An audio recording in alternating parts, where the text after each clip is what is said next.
The financial fraud fighter elimination. Karen Silkwood, chemical technician turned corporate whistleblower, died in a suspicious car crash on November 13th, 1974, while driving to meet with a reporter about plutonium contamination cover-ups that implicated government agencies and major corporations in criminal negligence that threatened public health on a massive scale. Silkwood had been working at the Kerr-McGee plutonium plant in Oklahoma when she discovered that the company was cutting safety corners to increase profits while exposing workers and nearby communities to dangerous radiation levels. Her documentation revealed that contamination was far worse than regulators knew, and that cleanup efforts were deliberately inadequate. The technician's investigation uncovered evidence that Kerr-McGee was illegally dumping radioactive waste, falsifying safety records, and bribing government inspectors to overlook violations. Most turn to the graph, which is marked.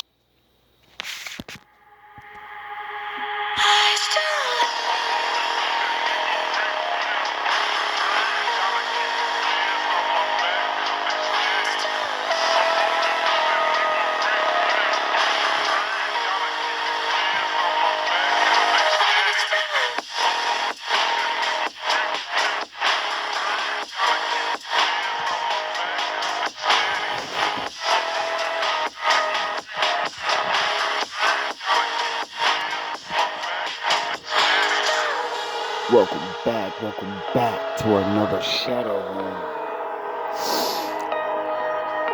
Found something nice for my wolves. Shout out to the ninjas.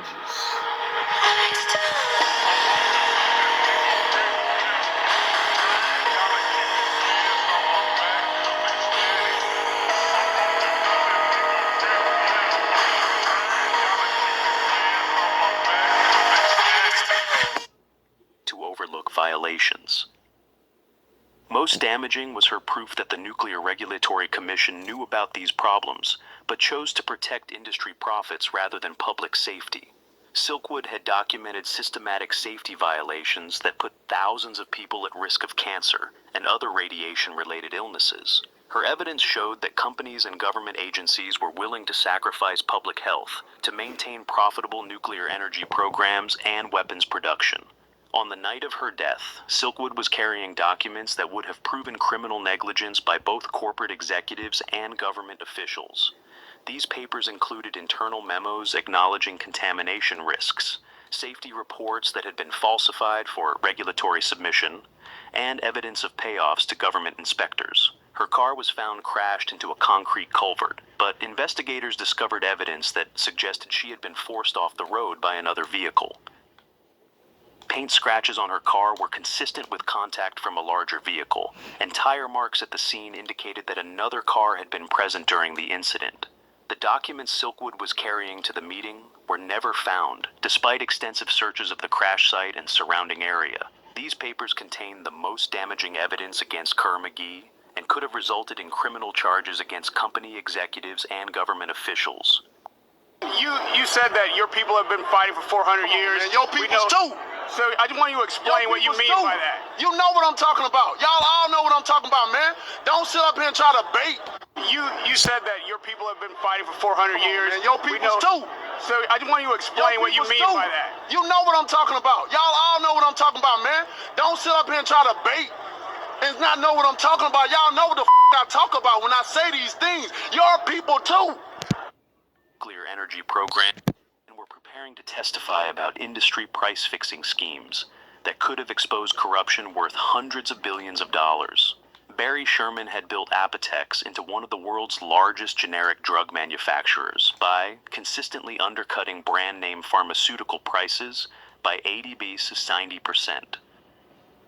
His business model threatened the entire profit structure of Big Pharma, and he had been receiving death threats for over a decade from competitors who accused him of destroying the industry.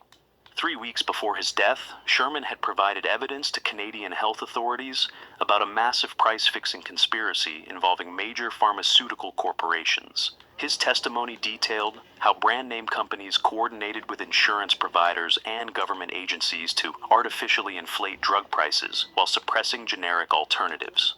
The crime scene defied the murder-suicide narrative. Both victims were found with their wrists tied behind their backs, positioned in identical hanging postures that forensic experts deemed impossible. Did you have chemo treatment and get a port catheter, like a barred power port? Identical hanging postures that forensic experts deemed impossible to achieve through suicide. There were no signs of struggle, no suicide notes, and no history of mental health issues or marital problems. Private investigators hired by the Sherman family discovered that both victims had been tortured before death. Autopsy reports, initially sealed by authorities, revealed neck compression patterns inconsistent with hanging, along with evidence of restraint marks and defensive wounds that police had failed to document. Most damning was the timing. Sherman was scheduled to appear before a parliamentary committee investigating pharmaceutical pricing within 48 hours of his death. His prepared testimony, recovered from his office computer, contained evidence that would have implicated executives from Pfizer, Johnson & Johnson, and Novartis in criminal conspiracy charges. The investigation was transferred from homicide to financial crimes units within days, and key evidence mysteriously disappeared from police custody. Surveillance footage from neighboring properties was confiscated but never returned, and potential witnesses were warned against speaking to media outlets. Industry analysts estimate that Sherman's testimony could have resulted in pharmaceutical companies paying over $50 billion in penalties and criminal fines. His death conveniently eliminated the primary witness in what could have been the largest corporate crime prosecution in Canadian history. You are whatever. You know what do you own, and it'll tell everything about you. Welfare, gone. They just going, funds for schooling, gone. We in the Nuclear energy, the pharmaceutical power couple execution. On December, corporate crime prosecution in Canadian history. The Epstein elimination. Jeffrey Epstein's death on August 10, 2019, in his Manhattan jail cell was officially ruled suicide, but the circumstances surrounding his demise reveal a coordinated elimination designed to protect the world's most powerful individuals from exposure in the largest blackmail operation in modern history. Epstein had spent decades operating a sophisticated honeypot scheme, secretly recording world leaders, business titans, and celebrities in compromising situations with underage victims. His private island, dubbed Pedophile Island by locals, contained hidden cameras in every room and advanced recording equipment that... How would you blokes like to make some real money? Well, and who do we have to, No, nothing like that. You see?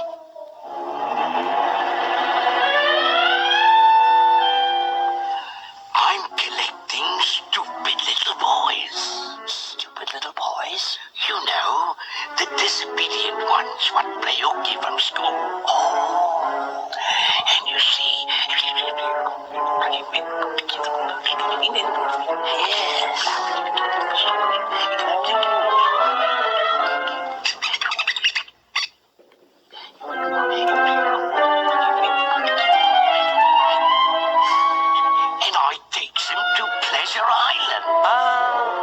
Pleasure Island. Pleasure Island? But the law, suppose they... No, there's no risk. They never come back as boys. Contained hidden cameras in every room and advanced recording equipment that captured years of criminal activity by the global elite.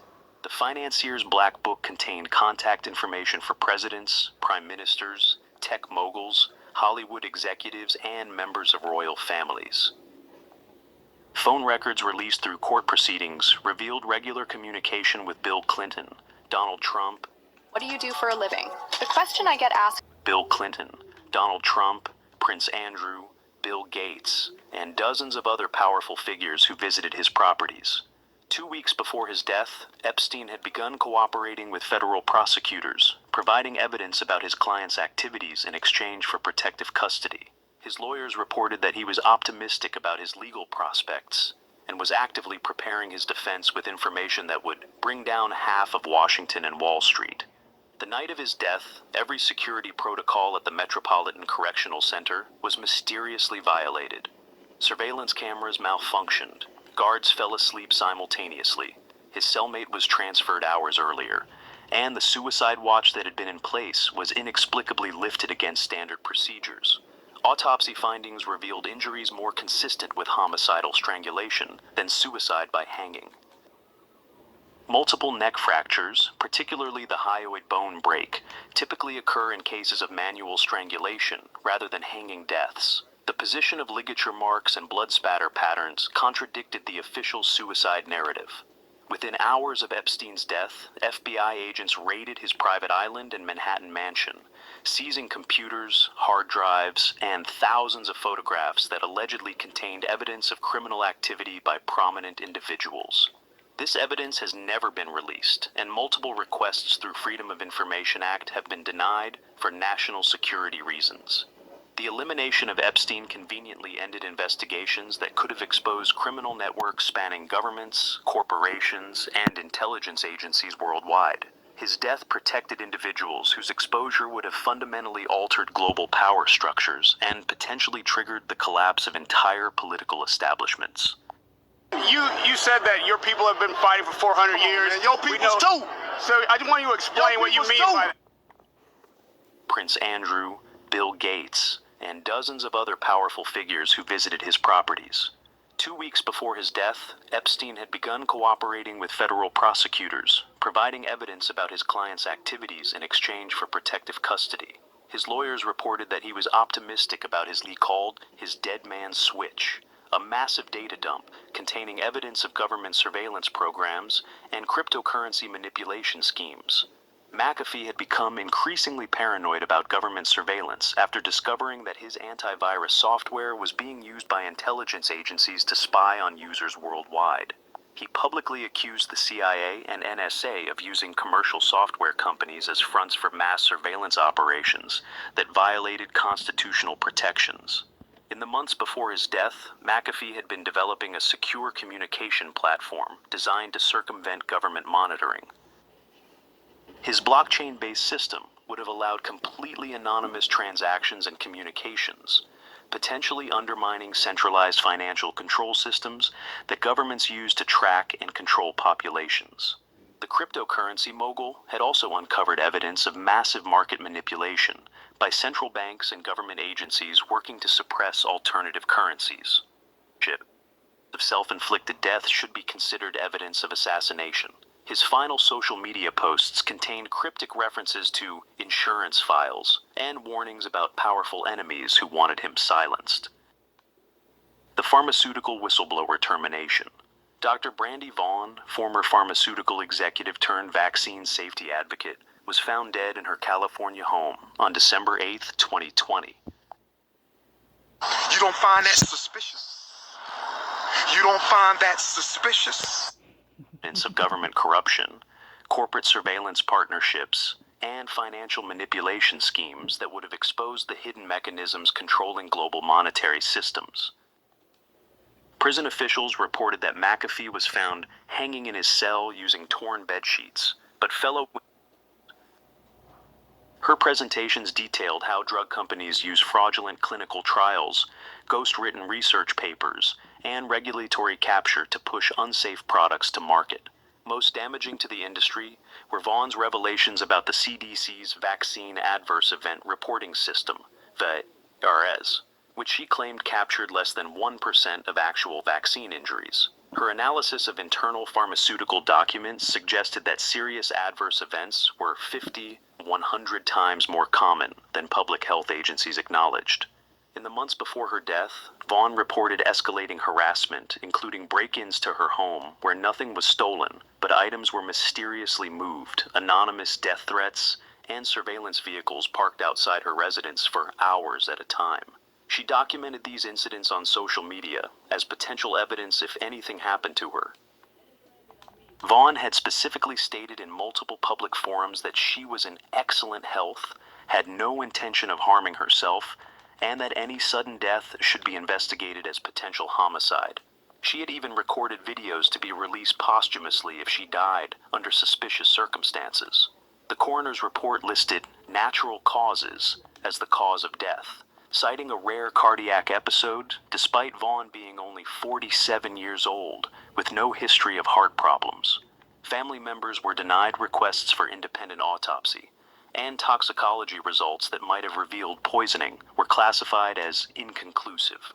Within days of her death, Learn the Risk's website was shut down, her social media accounts were suspended, and her research archives were removed from internet servers. The systematic elimination of her work suggested coordinated action by parties with significant technical resources and influence over... After raising 3 kids and 8 grandchildren, I've never seen a toy create this much genuine happiness. I've been a grandmother for 15 years, and this is the smartest purchase I've ever made. Last month, I got my granddaughter Emma this smart robotic puppy called Wuffy. I still can't believe what this tiny guy can do. This isn't just some stuffed animal. Dramatically overcharging the government, while funneling excess profits through shell companies to offshore accounts controlled by intelligence agencies.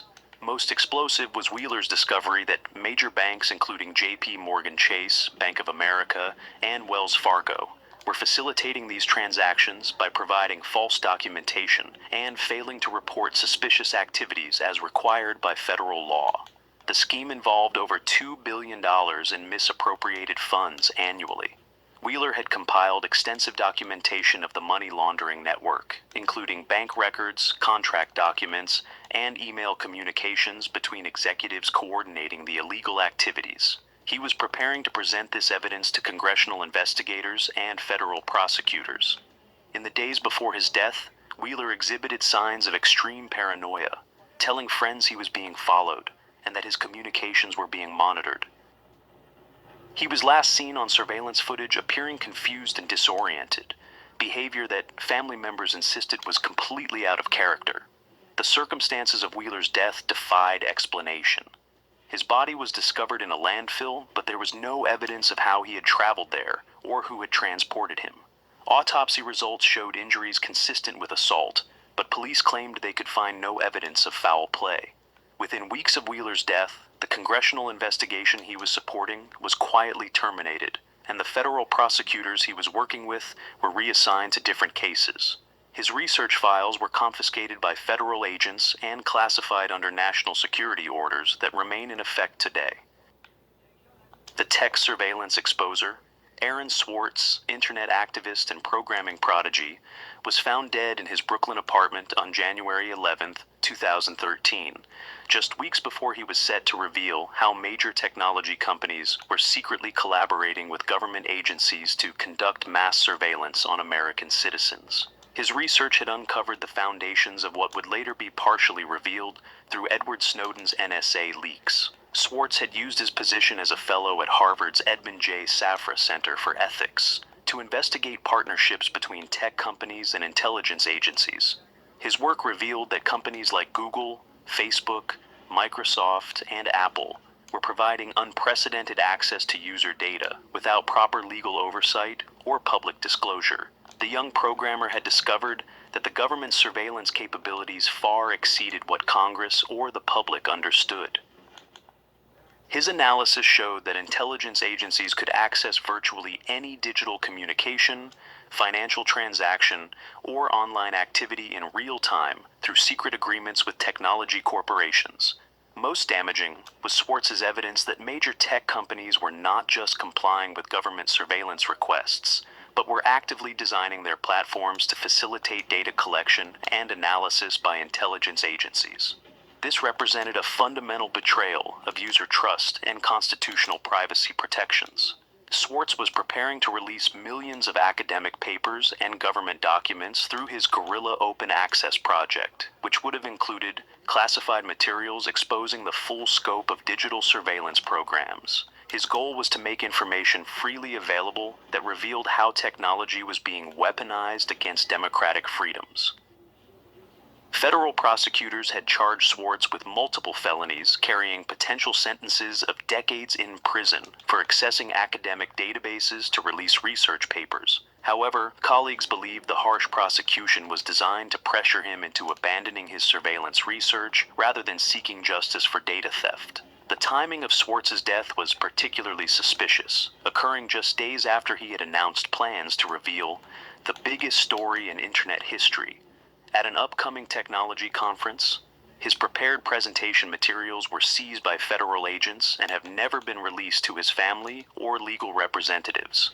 Swartz had repeatedly told friends and colleagues that he had no intention of harming himself and was optimistic about fighting the charges against him. His family insisted that the federal prosecution had driven him to despair, but many observers noted that his death conveniently eliminated a major threat to government surveillance programs. The energy cartel liquidation. Gary Kildall, pioneering computer programmer and potential alternative energy developer, died under mysterious circumstances on July 11, 1994, after developing software that could have revolutionized energy distribution systems and threatened the monopoly power of major oil and electricity companies. Kildall had created one of the first personal computer operating systems, but his later work focused on developing smart grid technologies that could enable peer-to-peer energy trading and eliminate the need for centralized power companies. His innovations threatened to decentralize energy markets in ways that would have devastated utility company profits. The programmer's energy management software could coordinate renewable energy production, storage,